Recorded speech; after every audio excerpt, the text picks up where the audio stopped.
আসসালামু আলাইকুম ওরহমতুল্লাহ। প্রিয় শিক্ষার্থী বন্ধুরা, নবম শ্রেণীর ষান্মাসিক মূল্যায়ন 2024 বিষয় জীবন ও জীবিকা, তারিখ 10/7/2024 এবং তোমাদের এই 100% সঠিক উত্তর দেওয়ার চেষ্টা করবে এবং এটা কিন্তু তোমাদের পরীক্ষায় অবশ্যই আসবে।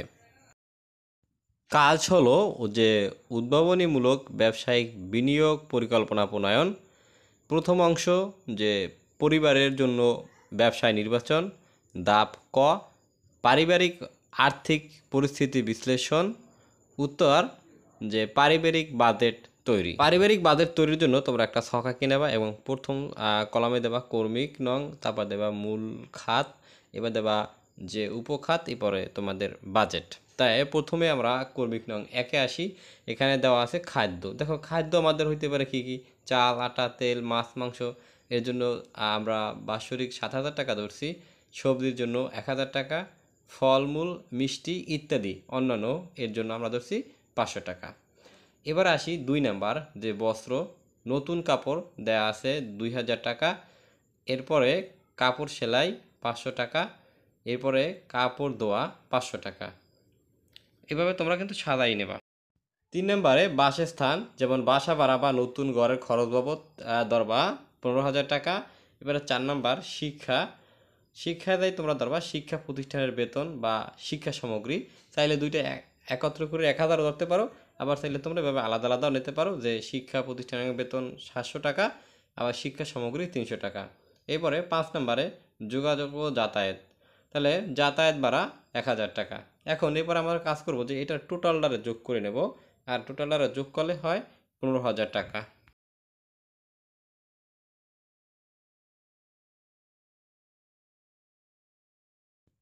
পরিবারের আর্থিক অবসায় রোধ। পরিবারের আর্থিক অবসায় রোধের জন্য দেখো আমাদের কি কি করতে হবে।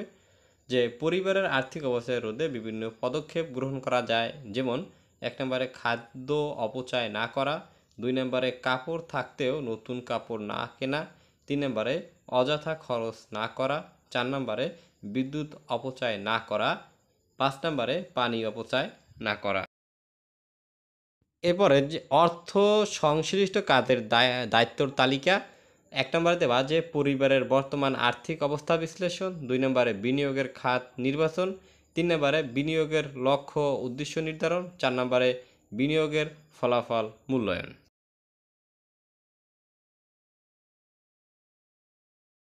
এরপরে ধাপ খ, ব্যবসায়ের ধরন নির্বাচন। ব্যবসার ধরন নির্বাচনের জন্য দেখো আমাদের কিন্তু এইভাবে ঠিক সাজাতে হবে, যে উদ্ভাবনীমূলক ব্যবসায়ের নাম হলো কাপড়ের ব্যবসা। এ ব্যবসায়টি একটি দীর্ঘমেয়াদী ব্যবসা হবে। এ ব্যবসায়টি বেছে নেওয়ার কারণ হলো কাপড়ের ব্যবসায়টি স্বল্প পুঁজিতে করা যায়, তাছাড়া পারিবারিক চাহিদা পূরণ করবে কাপড়ের ব্যবসার মাধ্যমে। তাই আমি উদ্ভাবনীমূলক ব্যবসা হিসেবে কাপড়ের ব্যবসা বেছে নিয়েছি। দ্বিতীয় অংশ ব্যবসায়িক পরিকল্পনা। ধাপ গ, ব্যবসায়ের প্রত্যাশা এবং প্রভাব নিম্নরূপ।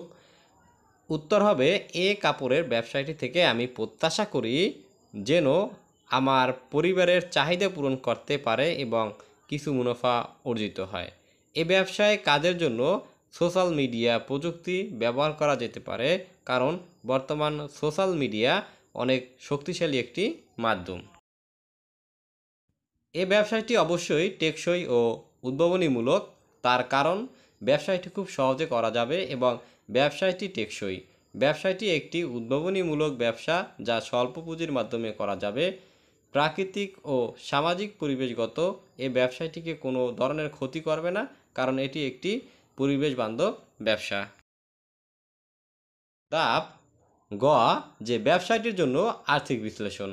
উত্তর হবে যে সম্ভাব্য ব্যবসায়টির জন্য মূলধন 10,000 টাকা লাগতে পারে।